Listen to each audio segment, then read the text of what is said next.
Ćao drugari, dobrodošli u novi video. Danas vam predstavljamo Lancia Delta iz treće generacije, iz 2014. godine sa 1.6 multijet motorom od 105 konja. Da ne dužimo dalje priču, idemo unutra pa da vidimo što je od opreme i sve ostalo. Nakon uvodnog dela što sam vam predstavio samo Lancia Delta iz 2014. godine, sada se nalazimo samo unutra vozila.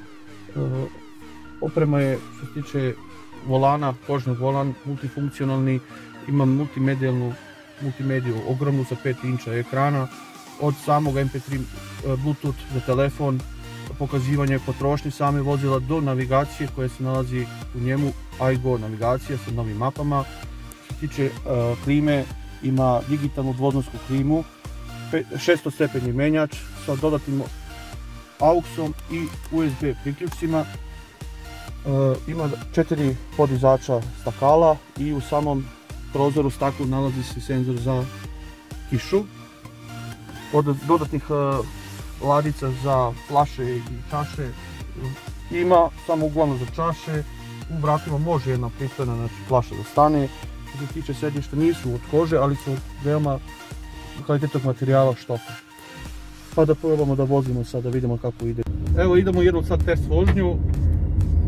I sam samo rekao, maksimum ubrzanje od 0 do 100, znači maksimum je 190 km/h, potrošnja, prosjek potrošnje 5,5 litara na 100, sa kombinovanim do 7 litara, znači ima 600 stepeni menjač koji je lagano, znači nema problema, mekano ide sve kako treba, isto volan. Evo sad malo da ubrzamo, da probamo da vidimo kako ide. Jaki motor sa 105 konjskih snaga i 1.6 multijet. Nema lupanja. Baš su se Italijani potrudili da auto ovog tipa dovedu do savršenstva.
Nadam se da vam se svidio ovaj video, obavezno like, share i subscribe. U sljedećeg videa, ćao!